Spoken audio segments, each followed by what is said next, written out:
Good afternoon, folks, and welcome to the Pervasive Media Studio Lunchtime Talk. These talks are live every Friday at 1 p.m, both here in the building and live online. Hi, if you're watching us online. So whether you're in Bristol or you're far away, you can join in the conversation. My name is Martin O'Leary. I'm the head of studio here. I'm a white man in my 40s, long hair and a beard, wearing a baby blue wool jumper today. Every Friday, we throw open the doors of the Pervasive Media Studio for Open Studio Friday, where we offer you the chance to spend some time in our space by hot desking alongside our residents and staff from 10 a.m. to 5 p.m. So especially a big welcome to anyone who's new to the studio. Can anyone who's new to the studio put your hands up? Hey. Hello, welcome. I think I've spoken to both of you already, but welcome again. This bit is for you. What is the Pervasive Media Studio? We're a diverse and collaborative community exploring creativity and technology, everything from comedy to coding and product development to performance art. And we're a partnership between Watershed, where we all are right now, UE Bristol and the University of Bristol. And we're funded by Arts Council England, as well as by generous donations from members of the public, just like yourselves. We offer studio space, desks, meeting rooms, and events and opportunities, all for free to our residents as part of a spirit of generosity and mutual exchange. And most of all, we're a space for people to take risks with embryonic ideas and to make some time for collaboration. So just a few notes before we begin. Please do feel free to move around. There's a kitchen back there. You're welcome to grab some tea or coffee or a glass of water. We have a quiet space just next to this space, so if you need to take a break at any point, you can pop through there. That's to my left, your right, just around the corner. Little room there. There's some bean bags and sofas and a door that closes and things like that. We're not expecting a fire drill today. If you hear a fire alarm, that is real. The fire exits are at the other end of the studio, again, my left, your right, at either end, but should you need them, the studio team will direct you to them. And finally, there are accessible toilets, including baby change, over there in the corridor just next to the kitchen. There'll be a Q&A at the end of this talk. If you're watching online, please pop your questions into the YouTube chat. Loughton will be your voice in the room today. If you're in the building, please raise your hand and we'll send around a microphone so that the folks at home can hear what you're saying. You can get news on all of our future talks by heading to watershed.co.uk/studio or the news section of our website, watershed.co.uk/takepart, which includes all of the things that we do in the building that are not just about watching a film. You can also check us out on social media on @Pervasive Media Studio, at mastodon.social on Mastodon, at pmstudiouk.bsky.social on Blue Sky, at Pervasive Media Studio on Instagram, or if you must, look up Pervasive Media Studio on LinkedIn. All right, our speaker for today is Lucy Cash. Lucy is an interdisciplinary artist, researcher, curator, and studio resident. Her work focuses on decentering humans to better explore the fragile ecologies of human and more than human relationships. Today, they're going to talk about their current project, Conversations with Horses, and share some examples of ways in which thinking choreographically across different media can hold space for interspecies kinship and invite more tender, connected forms of relating. So please join me in giving a very warm welcome to Lucy.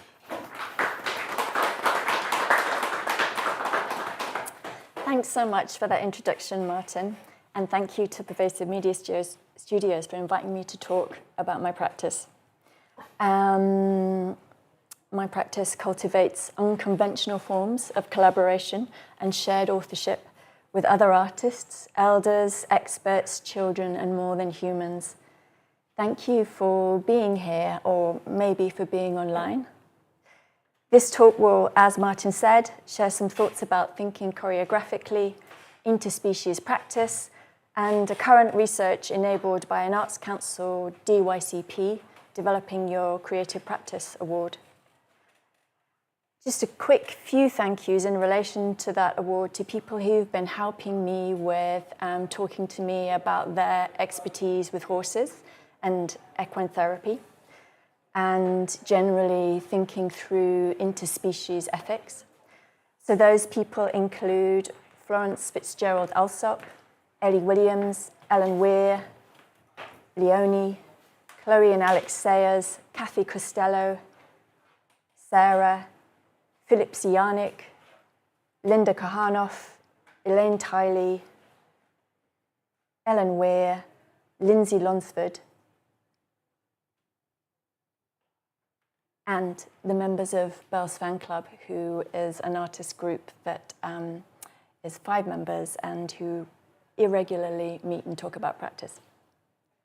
So, Each work I make, each context, each collaboration instigates a different process of listening and attending, unlearning and uncovering. As a child and young person, that was the form my curiosity and awkwardness took. As a life practice, it's proved essential in challenging the privilege that comes from being white and cis. My work takes place across different mediums: moving image, still image, sound, word, and performance. It takes place in public space, galleries, film festivals, and on the pages of books. Because my work is relational and invites chance, intervention, and encounters, it feels fitting to invite you into its process by asking you to decide how we move through the material that I brought today. There are some words on the screen which offer ways into the material I've brought. Each word has associated writing and sometimes images, sounds, or video that accompany it. However, before we begin, I'd love to invite you to listen to a sound recording of Monty, one of the horses that I've met during my recent research. While you listen, if you would like to hold one of your hands close in front of your nose like this, and feel the gentle motion of your breath as it comes in and out of your nose or mouth, that would be great. In the recording I'm going to play you, the distance of your hand from your face is approximately the same distance as my microphone was from Monty the horse's muzzle. Unlike humans, horses can only breathe through their nostrils. At rest, they take about 8 breaths a minute, but when galloping at full speed, they can take up to 150 breaths a minute. This recording was made with a simple directional mic, and you'll mainly hear Monty's breath when he sighs and snorts. Since my sound equipment is limited and we don't have an immersive playback, this recording is, however, only a beginning of the sense of a horse's breath. Monty is stabled in a location which is close to a countryside road, so the sound of traffic is also present. I'm curious about what it is to listen to the breath of another animal, and in this case, the breath of a horse. If you'd like to close your eyes to listen to the recording, that's great. Otherwise, please feel free to keep them open. Ready? Here is the recording, which is about 40 seconds long.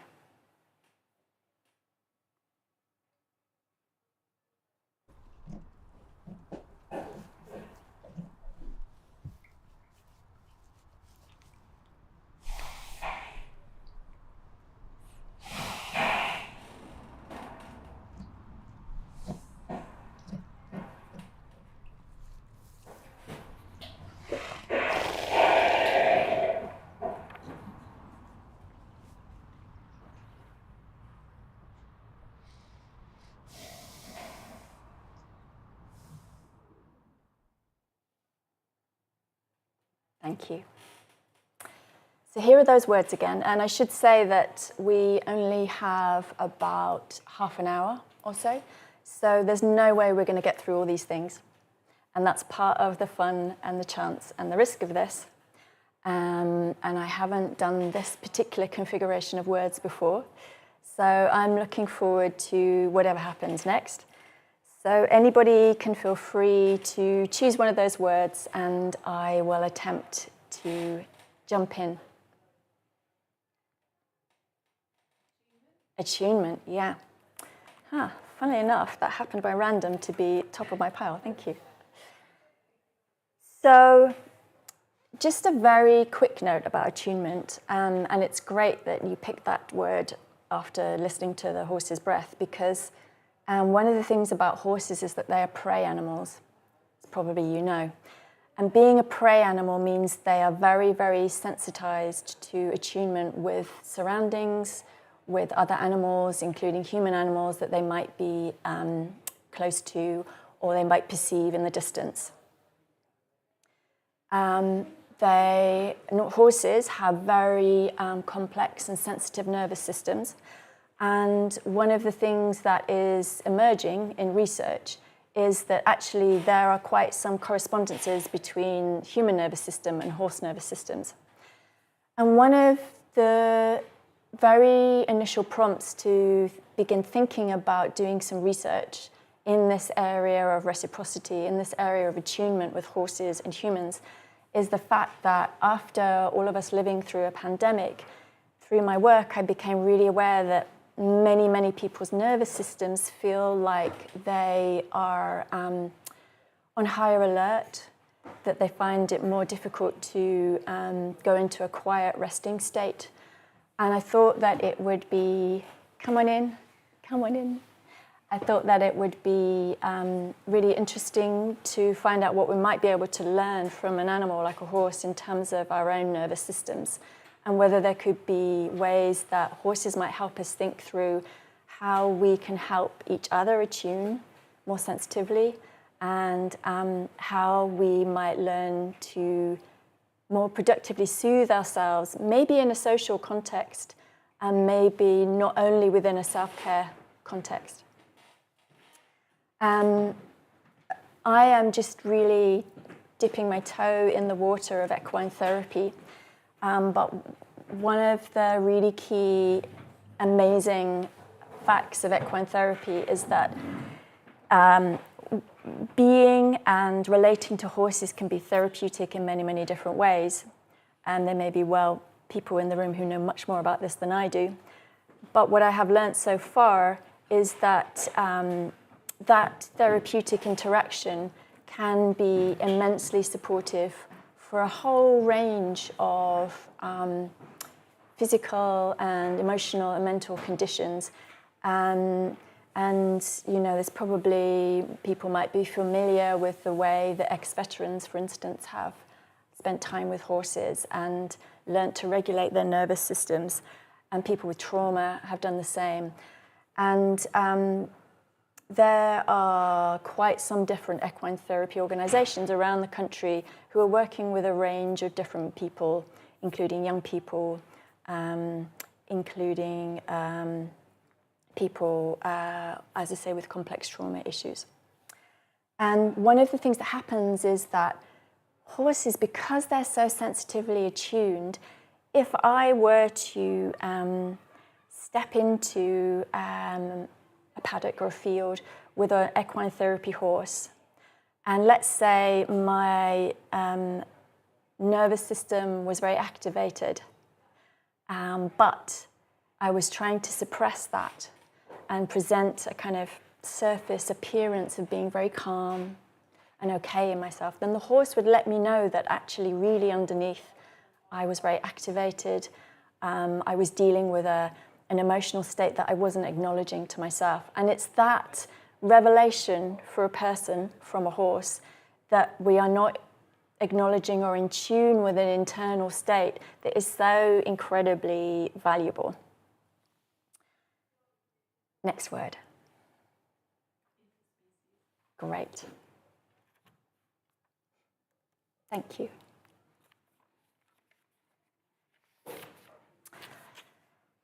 So, making work in which human animals encounter non-human animals reveals the ways in which animal life, whether that's domesticated, agricultural, or wild, is shaped according to the demands and expectations of humans. It's work that, in trying to unlearn anthropocentrism, is often complicated by misunderstandings, mistakes, and failures. It's kind of a given. You can't be perfect in that work. It's work that, in centering non-human animals, attempts to counteract the idea of the non-human world as mere resource, which in turn, as curator and researcher Florence Fitzgerald Alsop has remarked in a talk that she gave to artists at Spike Island in 2025, also violently maps onto those humans placed in closer proximity to the non-human through racist colonial logic.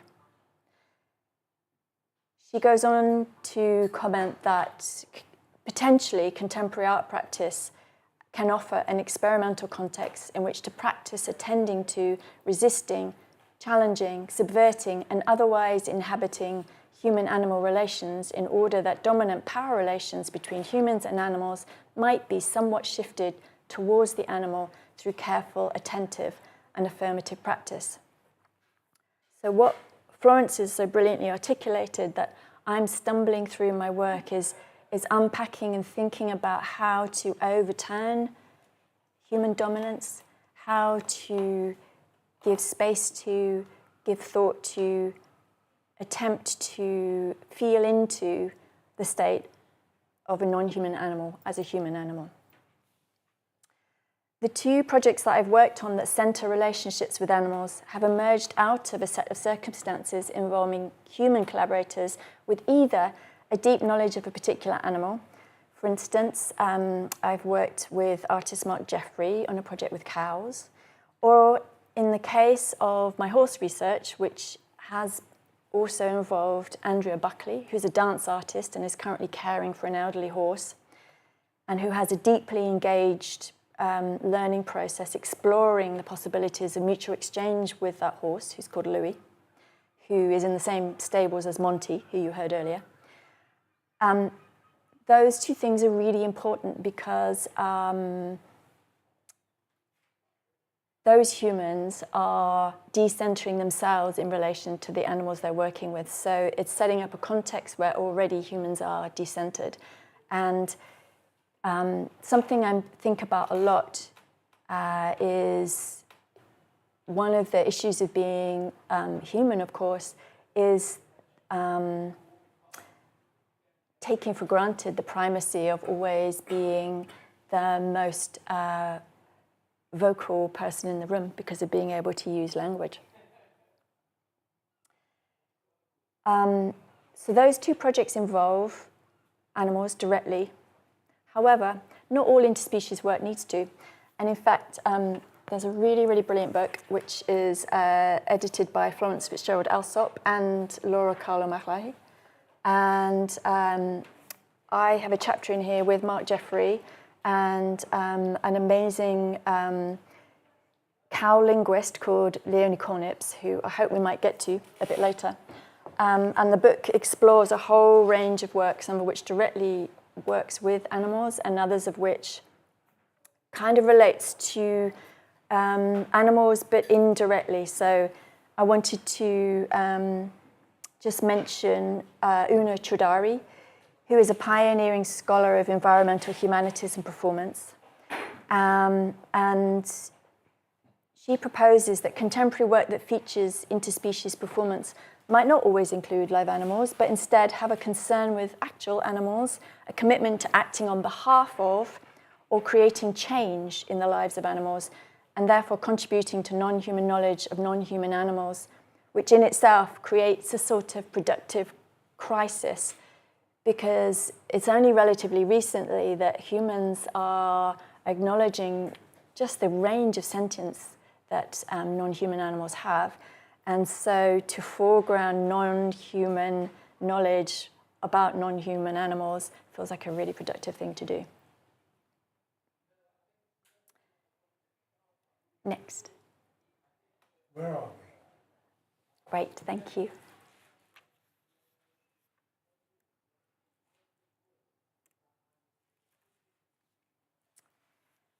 So, where are we? It's a good question, because we're always somewhere.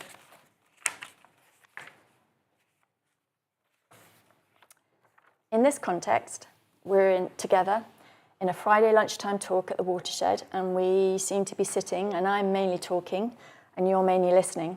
Of course, we're all also thinking, wondering, imagining, thoughts that only we are aware of, but that shape this context for each of us from moment to moment. We can see each other mainly, perhaps, but we can't see our thoughts, except perhaps when they show up in our bodies. But these thoughts structure this experience. They might be creating connections between things or separating one thing from another. As I read this, I might have an idea which I wish I'd thought of last week when I was writing these words, and may wonder if I can fold that idea into a sentence, or if it matters to the ideas whether I do or I don't. But each of us, as we're thinking, is somehow maintaining a connection to each other and to this room. And that's one of the key things about thinking choreographically, that sense of relationality. Well, that is, we are maintaining a relation with each other unless perhaps we fall asleep and enter a new state with a new context. But then we'd have to talk about sleep, and that word hasn't been chosen yet. As well as context, we're also always in an environment. This room has its environment with its screen and chairs and table. These elements influence our arrangement, how we can be together, and how sounds and images are delivered to our senses. It forms the delicate ecology between us. The anthropologist, ecologist, philosopher, and systems theorist Gregory Bateson spent a life observing nature and gaining insights about contexts and environments. Amongst many other things, he pursued patterns that connect one thing to another. He famously said, "What is the pattern that connects the crab to the lobster and the primrose to the orchid, and all of them to me, and me to you?" He saw this pattern as a kind of dance of interconnecting parts. Already, if I mention Gregory Bateson, there's a connection to composition, to improvisation, but we don't know if we'll get to those words in this bit of time we have together. So here is a photograph of Gregory Bateson. So for now, I'll try and stick to the conditions for context. In my work, thinking choreographically, I'm constantly adjusting to different kinds of contexts, whether that's a public space or a gallery or museum or a film festival. And I'm often shifting between aesthetic contexts, whether that's experimental dance, performance, moving image, visual art, public art, or literature. Each of those contexts has a set of unwritten rules to be acknowledged or not. When filming, because I often work in different locations, instead of attempting to superimpose creative order, I try to create the conditions for things to happen. In making a film or working with a camera, this creates a really interesting tension between the constraint of the time available with equipment, other people, and a location, and the unpredictability of, say, improvising humans and horses.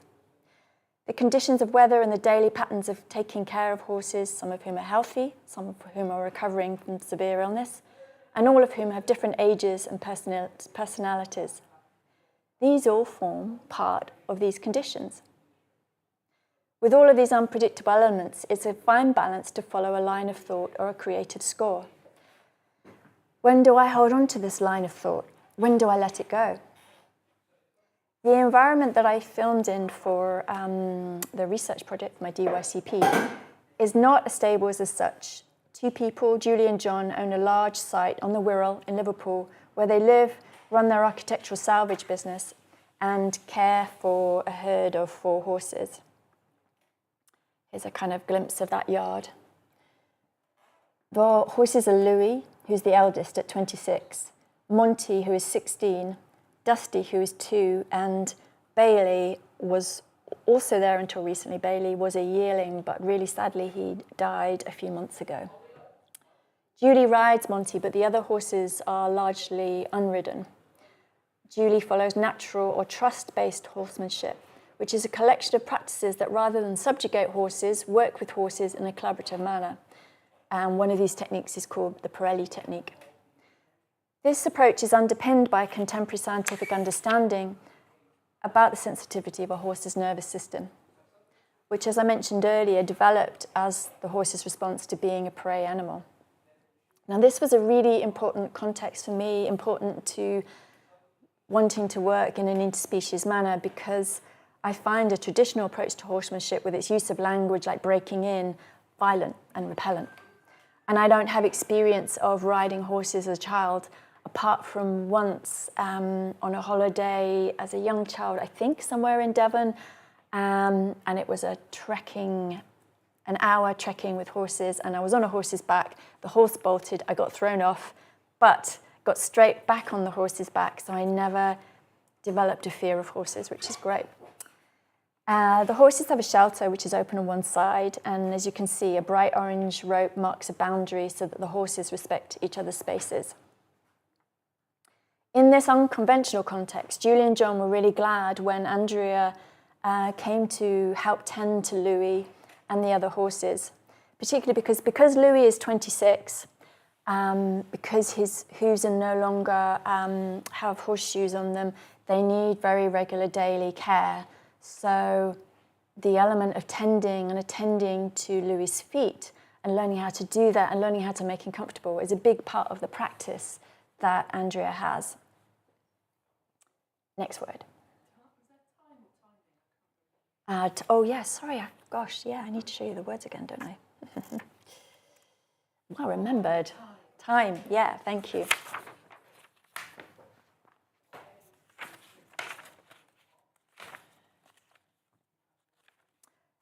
So,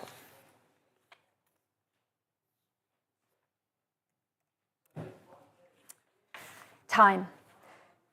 A transformatory car accident as a teenager left me with an indelible impression of expanded time and space. Dislodged from everyday linear time, something magical began to occur. A recognition of reality is unfathomably complex and mysterious.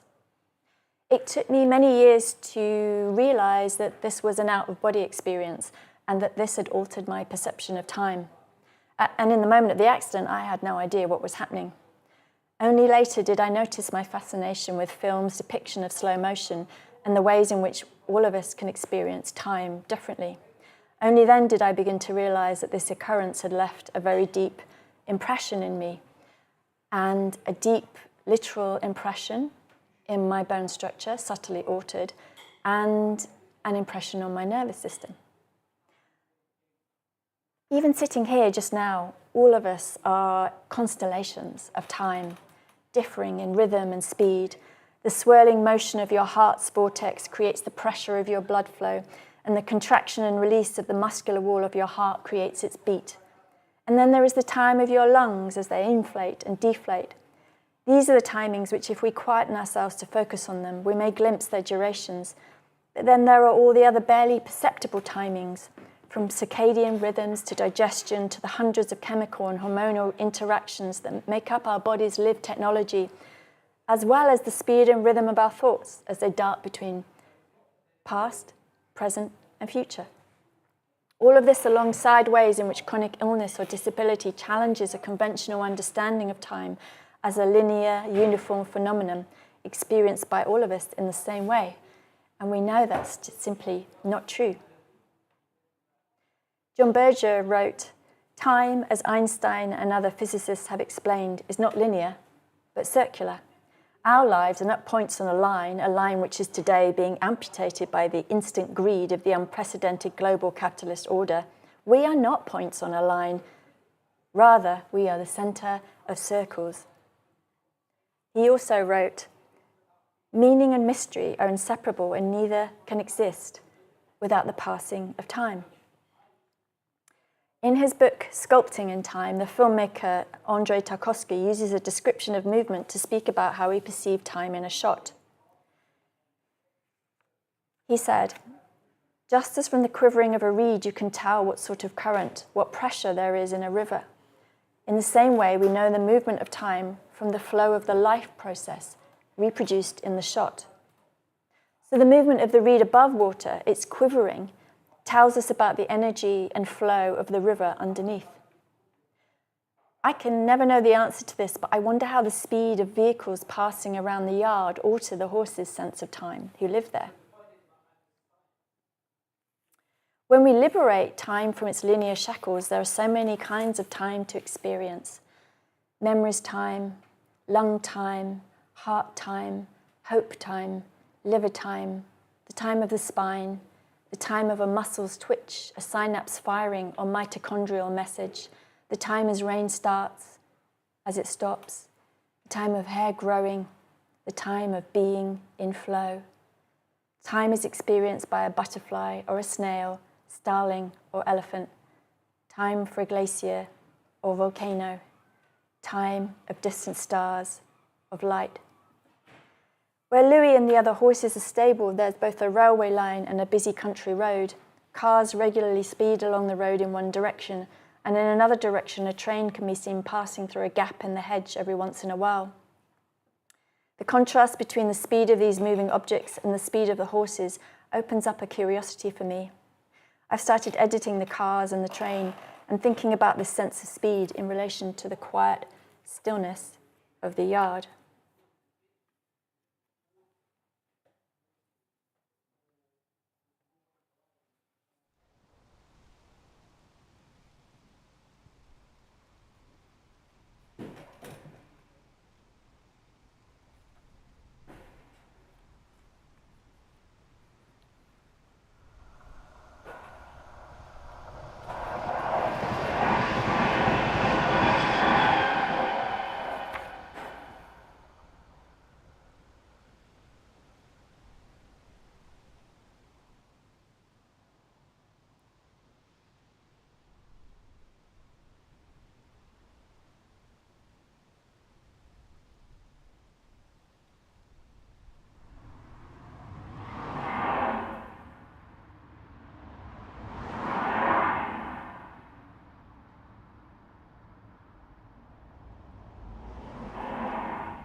Next.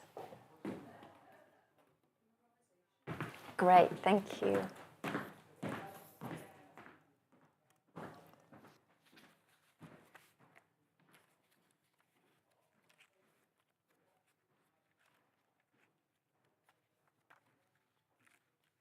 So I'm going to detour from what I was intending to do and start by showing you some video, actually. So, yep.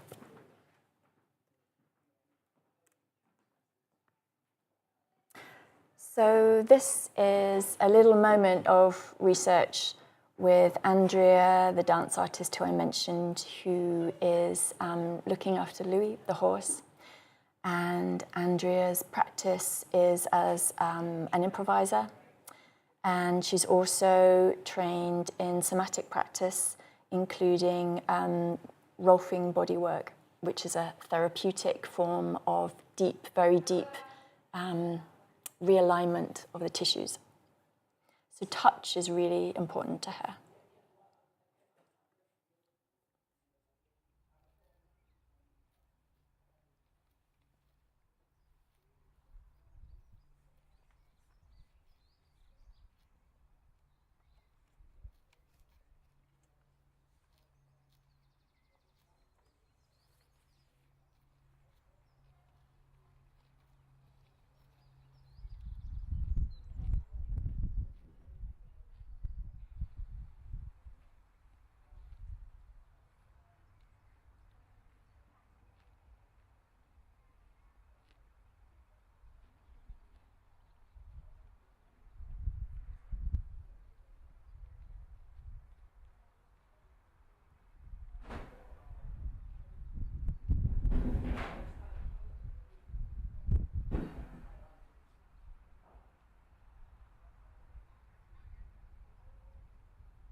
So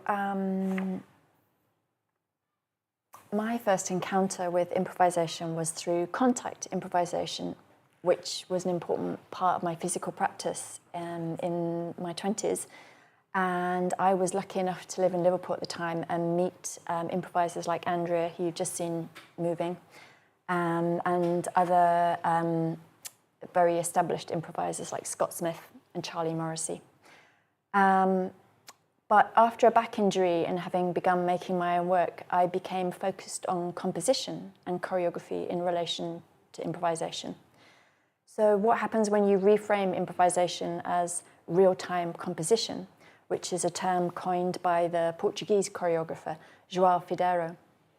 And how might I follow choreographer Michael Clean from Dagda Dance's line of thought about choreographic processes and structural theory?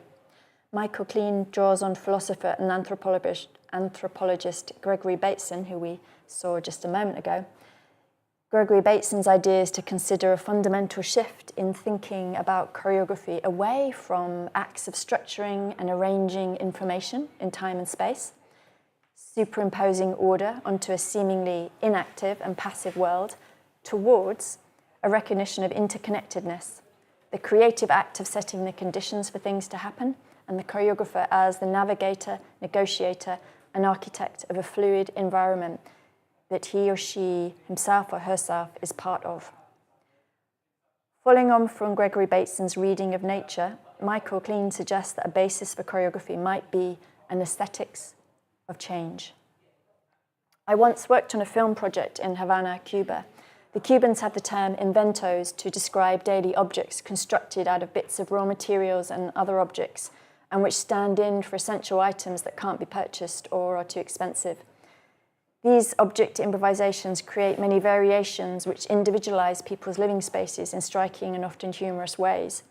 This might sound like I'm romanticizing necessity, perhaps, but I regarded inventos with utter respect for their creative impulses, whilst recognizing the overwhelming frustration of living in a city without basic items.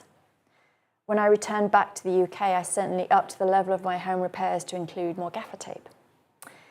Engaging in practices of improvisation involves uncertainty and not knowing.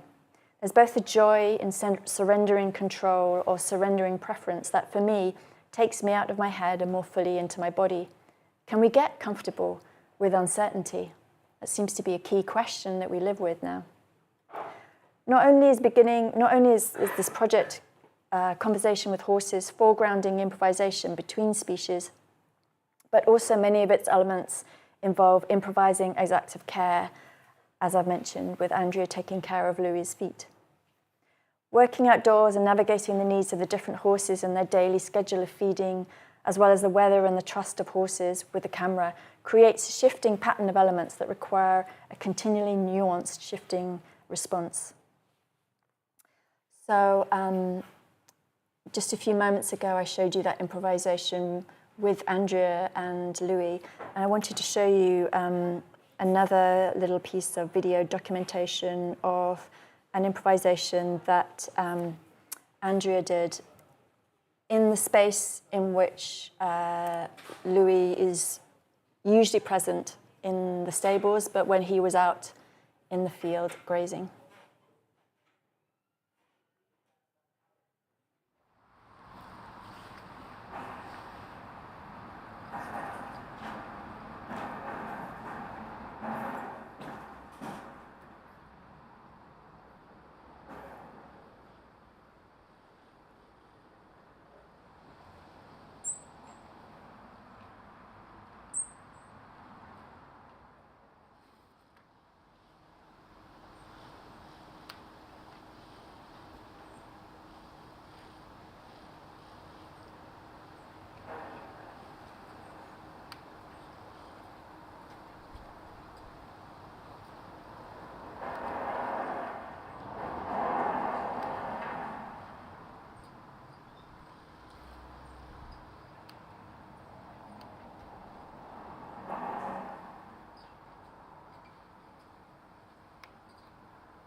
And then I'd just like to end with a very short conversation between horses that is from a BBC sound recording that goes like this.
And then because we haven't heard from Andrea herself, just a moment from one of the many conversations we had where she talks about her thoughts about being with the herd. I don't think you're ever part of the herd. I love the idea of pretending to be in the herd or having a herd sense. My feeling is I'm not part of the herd. I'm part of someone that they recognise and and trusts to be close or far away. And I don't feel disappointed by this, but I definitely don't feel I'm part of their herd. I just like the feeling of being included, you know, even if it's just around the hay. I kind of always think that we're having a little team meeting.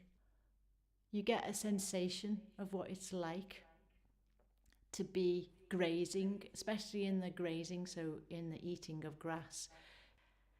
You know, in contact improvisation, Nancy Stock-Smith mentions as part of the contact score, she has a whole section very early on dedicated to grazing.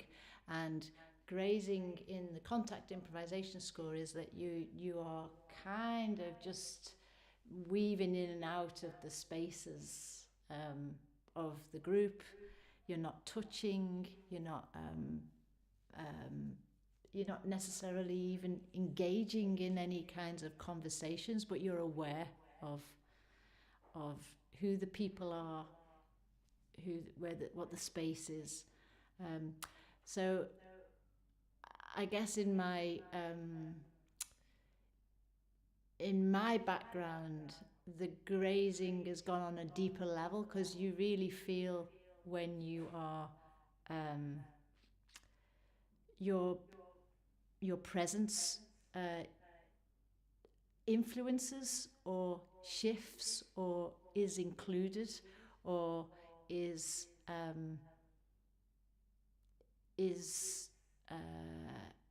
expanded or is it's okay, you go over there, but I'm here, I'm over here, and that's also okay. So it's a I don't know, it feels like a lovely game. If I was to give it any kind of word, from the human perspective, it feels like you're observing the shifts of being close to, being further away from, shifting up the field, separating. Yeah, the conditions are very easy, home-like, comforting. No real demands.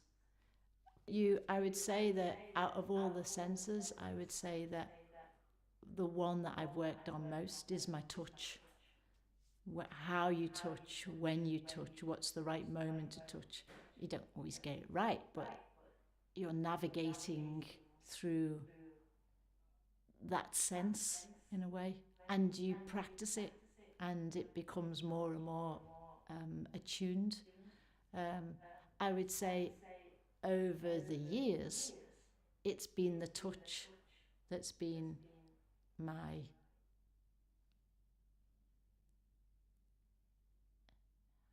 curiosity. Yeah. I don't think you're ever part of the head. Thank you.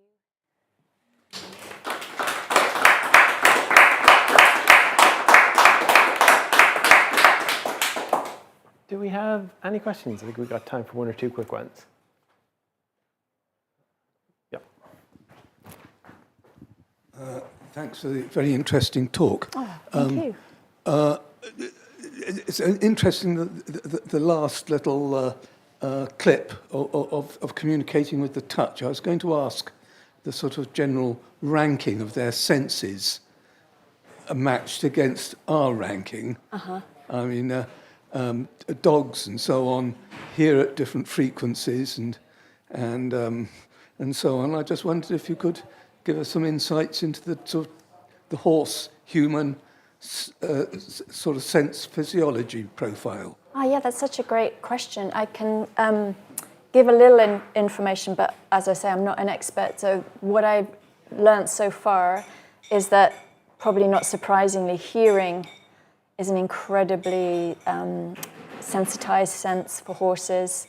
And that's why they can be easily disturbed by, for instance, a passing traffic. That's one of the reasons why I wondered how it was for the horses living in this yard so close to these very noisy, basically busy road with cars constantly passing. So very, very sensitized hearing, and then their sight. Now, this is where I'm going to forget the anatomical detail, but their sight is different to the human sight. And I believe that one of the things that they have issues with is depth perception in certain encounters with the outside world. And so that also contributes to heightened awareness in their other sense. Maybe there are people in the room who could say more about it than I can, but that's what I know so far. Thank you very much. Any other questions, room? Well, I actually wanted to ask one.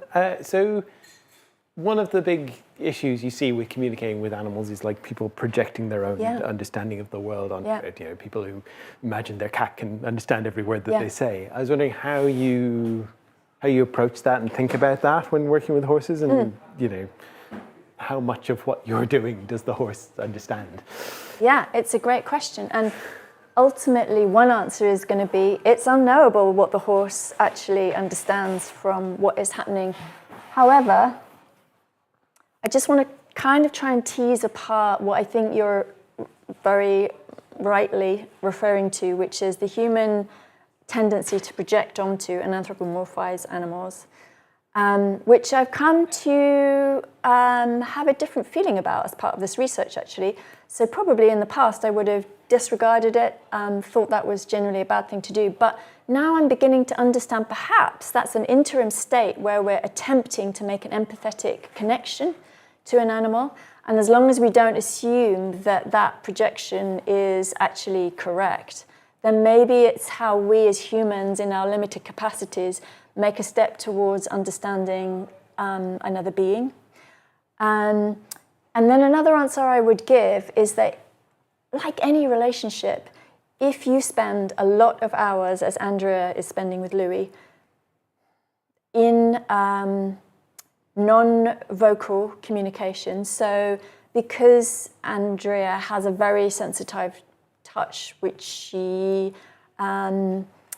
because she treats people who are maybe experiencing injury or pain in their bodies, and she has a very, very precise sense of anatomy. She can map that onto a horse, so not projecting a human anatomy onto a horse anatomy, but there are leg bones, there's a skeleton, and so there's a lot of non-vocal communication that has taken place between Andrea and Louis, and Louis will make responses time and time again in certain ways to, for instance, that moment of touch. And then that feels like a conversation because basically Louis is saying, yes, more there, or no, I don't want to be touched there. So that's one area. And then I think that whilst, we don't understand, our cats don't understand everything we say as much as we would like our cats to understand, I think there is a thing, again, about a shared vocabulary, shared vocal sounding that can happen with enough attention between any human animal and any more than human or non-human animal. And it's really about what I said at the beginning, actually, is accepting that you'll make mistakes, that you won't be right, but the attempt to come closer to, the attempt to prioritize, the attempt to give space to and recognition to non-human animals feels like the important project, with the proviso that you'll make mistakes and don't assume anything. Great, thank you very much. Well, I think that's probably all we have time for, so let's say thank you again to Lucy. Thanks so much. Thank you. All right, before you all go, if you want to stick around in Hot Desk today or find out more about what we do, please come find one of the studio team. We'll be happy to help. Studio team, give us a wave. Here we are, there's more people over there. If you're watching online, drop us a line on studio@watershed.co.uk with any questions. If you like what you've seen here today and you want to help us keep bringing great talks like this one, please do visit watershed.co.uk/donate. Watershed is a charity. We really do rely on the generosity of our supporters to continue our work. Thank you all for being here today. We'll see you again next time. Thank you.